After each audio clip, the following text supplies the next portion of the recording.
Precision charges detonated below the waterline, and two massive concrete lock and dam structures dropped into their own footprints. Fleets of bulldozers crawled along the banks of a 30-foot deep canal in central Florida, pushing mountains of sand and shell back into the trench. The same trench the United States Army Corps of Engineers had spent 9 years carving in the 1960s. 22 years of continuous construction, a total cost approaching $1 billion. And the entire objective of that expenditure was to erase a piece of infrastructure from the earth, as though it had never existed.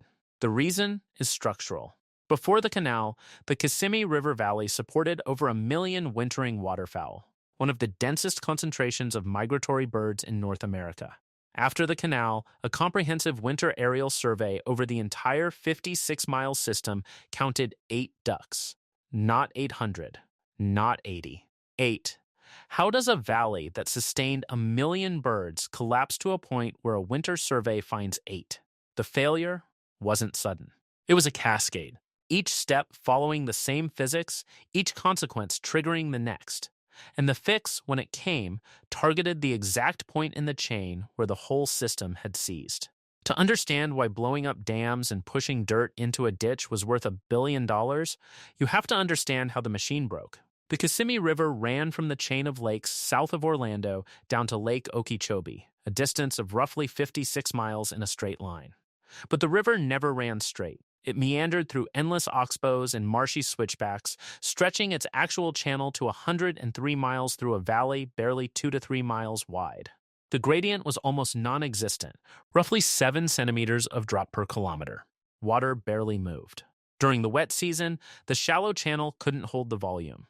Water spilled over the banks and spread across a floodplain up to 2 miles wide, covering as much as 45,000 acres in a slow-moving sheet that lingered for months. This wasn't catastrophic flooding. It was the river's operating cycle, a seasonal pulse that soaked the valley, fed the marshes, and filtered nutrients before they could reach Lake Okeechobee. The water receded slowly enough to sustain wetland vegetation deep into the dry season. The enormous surface area of standing water drove evaporation that fed the region's afternoon thunderstorms. And those months of broad, shallow inundation created ideal foraging conditions for wading birds and the enormous waterfowl flocks that returned each winter. In 1947, consecutive severe hurricanes saturated the basin. Farms went under. Standing water persisted for 8 months. The political response was absolute: drain the wetlands, tame the river. Make the land safe for agriculture and development. Between 1962 and 1971, the Army Corps carved a perfectly straight canal, designated C-38, directly through the river valley, 300 feet wide, 30 feet deep. 6 massive concrete lock and dam structures stepped the water down through a series of stagnant pools.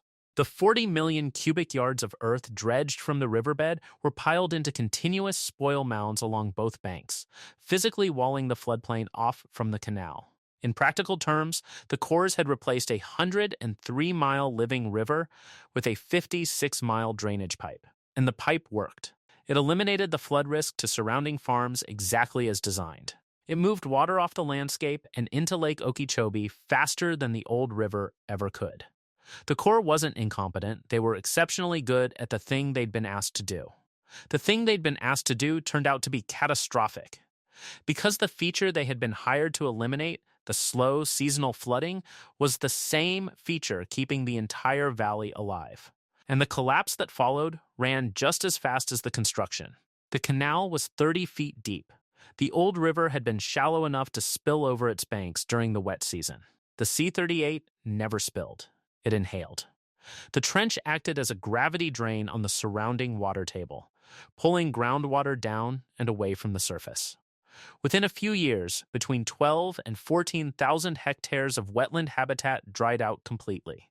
Broadleaf marshes that had been saturated for millennia cracked and hardened into bare dirt. Without the annual flood pulse to suppress them, terrestrial grasses invaded. Cattle pasture, which had historically occupied just 3% of the floodplain, expanded to cover 37% of the landscape by 1974. The valley's surface ecology flipped from wetland to rangeland in barely a decade. Inside the canal, the collapse ran deeper. A natural, meandering river generates turbulence. Water flowing over shallow bars and around bends scours the riverbed clean. The C-38 had no bends, no bars, no current worth measuring. The water sat in deep, still pools between the lock structures. And without any scouring force, a thick layer of decomposing organic muck settled across the canal floor. That rotting layer consumed oxygen. A healthy river carries 5 to 7 milligrams of dissolved oxygen per liter. At 1 milligram, almost nothing can survive. The C-38 was running at 1. The native fish community collapsed entirely. Largemouth bass and sunfish were replaced by primitive, air-gulping species like gar and bowfin, the only creatures that could tolerate the stagnant, oxygen-starved water. Without fish, the food web above them fell apart. Bald eagle nesting territories dropped by more than 70%. Wading birds abandoned the valley. And when biologists flew their winter aerial surveys, the same standardized low-altitude census used to count waterfowl populations across the continent, they found those 8 ducks. 8, in a valley that had hosted over 1 million. Except, it kept going. Every gallon of nutrient-loaded agricultural runoff that the old floodplain would have filtered was now flushed straight into Lake Okeechobee through the C-38 at high speed. Phosphorus and nitrogen that the marshes would have absorbed hit the lake in concentrated pulses, feeding toxic algae blooms that spread to Florida's coastal estuaries and cost the state's economy billions of dollars every year. The canal hadn't just drained a river. It had severed the biological filtration system for the entire southern half of the peninsula. The ecological collapse was visible almost immediately, and the political movement to reverse it began before the canal was even finished. Art Marshall, a systems ecologist, argued that draining the Kissimmee wetlands had disrupted the region's evaporation-driven rainfall cycle, what he called the rain machine. Johnny Jones, head of the Florida Wildlife Federation, called the canal a wildlife Auschwitz. Together, they forced the passage of the Kissimmee River Restoration Act in 1976, but knowing the canal had to go and proving it were different problems entirely. In 1984, the state ran a test. In a 12-mile section called Pool B, engineers drove 3 steel weirs into the canal bed to block the flow and force water back into the surviving remnant oxbows. In a valley where winter surveys had counted just 8 ducks across the entire system, the test area alone showed double the wading bird density within months. Native marsh vegetation recolonized the flooded pastures. The ecosystem was not dead. It was dormant, coiled, waiting for water. But the weirs couldn't hold. Under heavy rain, the hydraulic pressure blew them out. During dry spells, the fixed structures couldn't adjust, and water levels collapsed so fast they sent false signals to nesting birds, triggering breeding, then stranding the nests above the waterline within weeks. More than 2/3 of the nests established during the test failed. The weirs proved 2 things at once: the biology was ready and the physics wasn't. You could not trick a drainage canal into behaving like a river. Partial measures would never replicate the self-regulating dynamics of a meandering floodplain. The canal had to be completely erased. In 1992, the direction reversed. The United States Congress, via the Water Resources Development Act, ordered the Army Corps of Engineers to return to the Kissimmee River and systematically destroy the infrastructure it had built 3 decades earlier. There was deep internal resistance. The Corps' own review panels argued that removing the canal would recreate the catastrophic flooding of 1947. The impasse broke only when an external review by Luna Leopold, a leading expert on river physics at Berkeley, confirmed that the vegetated surface area of a restored floodplain would store, slow, and absorb floodwaters, rather than simply passing them downstream. The agency that had spent a decade digging the trench was now cleared to spend 2 decades filling it back in. The intervention was pure subtraction. No biological seeding, no chemical treatment, no artificial planting. The entire operation rested on a single premise: reconstruct the original geometry and hydrology of the valley, and the biology would recover on its own. Construction began in 1999. Over 22 years and 4 construction phases, crews pushed roughly 40 million cubic yards of earth, the same volume dredged out in the 1960s, back into 22 miles of the C-38 trench. 2 lock and dam structures were demolished with precision underwater explosives. The charge is placed to drop the reinforced concrete into its own footprint. Where the original dredging had obliterated sections of the historic channel, engineers used 1940s aerial photographs to trace the ghost of the old meanders and carve 9 miles of entirely new riverbed, reconnecting surviving oxbows into 44 continuous miles of winding river. Upstream, the regulation schedules of the headwater lakes were modified to raise levels by roughly a foot, enough to generate the seasonal volume needed to push a flood pulse down the restored valley. The state spent over $300 million acquiring more than 100,000 acres of private ranch land to secure the legal right to flood the floodplain. The total bill came to $870 million in direct appropriations, split evenly between federal and state, and final costs approached $1 billion. The scope had grown beyond the river itself. The restored floodplain would serve as the biological filter between Central Florida's runoff and Lake Okeechobee, making the Kissimmee the first stage of the comprehensive Everglades restoration plan. To save the Everglades, the state had to save this river first. And everything, the land deals, the demolitions, the 22 years of earth moving, rested on a single biological unknown. Whether a seed bank buried under dry, compacted cattle pasture for over 30 years was still alive. It was viable. Within the first growing season after the flood pulse returned, 69 distinct native wetland plant species germinated from the buried seed bank at densities approaching 5,000 seeds per square meter. No one planted them.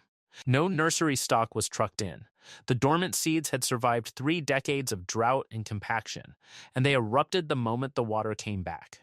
Within a single season, 18,000 acres of degraded cattle pasture converted to native broadleaf marsh, spontaneously, with zero human intervention beyond the physical act of returning the water. Beneath the surface, the physics reversed with equal speed. Continuous, meandering flow generated the turbulence the canal had entirely lacked. Water moving over shallow sandbars and around bends scoured 71% of the suffocating organic muck off the riverbed, exposing the historic sand bottom. Dissolved oxygen surged from the lethal baseline of 1 milligram per liter to a healthy 5 to 7, a 6-fold increase that flipped the water column from dead zone to functional habitat within months. The fish community restructured itself from the bottom up. Largemouth bass and native sunfish, which had dropped to 38% of the community during the Canal era, rebounded to dominate at 63%. The endangered Everglades snailkite, a raptor that feeds exclusively on apple snails and needs precise marsh conditions to survive, registered a 500% increase in local nesting activity. The restoration's target for wading bird density had been set at 30.6 birds per square kilometer. The actual running average came back at 56.5, nearly double the most optimistic projection.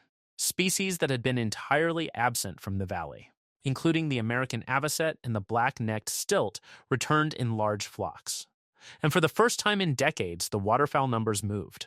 From that canal-era floor of 8 ducks, 0.4 individuals per square kilometer, the restored floodplain achieved a running average of 8.3 per square kilometer. During peak winter migration, observers recorded densities of 42 per square kilometer. Tens of thousands of blue-winged teal, mottled ducks, and hooded mergansers returned to a valley that had been functionally sterile for 30 years. And then, the system was tested. In September 2022, barely a year after the final backfilling was completed, Hurricane Ian struck the peninsula as a Category 4 storm and dumped 730,000 acre-feet of rain across the Kissimmee Basin. Had the C-38 still been operational, that volume would have been channeled straight into Lake Okeechobee. Instead, the restored 44 miles of meandering river and 40 square miles of vegetated floodplain did exactly what Leopold had predicted 3 decades earlier. The landscape absorbed the storm. The dense marsh braked the water's energy. The floodplain held a volume equivalent to raising the entire surface of Lake Okeechobee by 1.7 feet and released it slowly over weeks, preventing billions in downstream flood damage. The toxic algae blooms driven by the canal's nutrient loading into Lake Okeechobee had been costing Florida's coastal economy billions of dollars every single year. The billion spent on demolition was a fraction of the ongoing damage the canal inflicted each year it stood. The most expensive thing Florida could have done was nothing. Where a straight concrete canal once ran, a winding river now flows through 18,000 acres of wetland. The same Army Corps that built the canal demolished it. The same 40 million cubic yards of earth that were dredged out were pushed back in. And the ecosystem that was declared dead turned out to have been holding its breath for 30 years, waiting for someone to spend $1 billion on the simple act of putting the dirt back and stepping aside. If this is the kind of engineering that interests you, how broken landscapes get repaired, subscribe. There is more to come.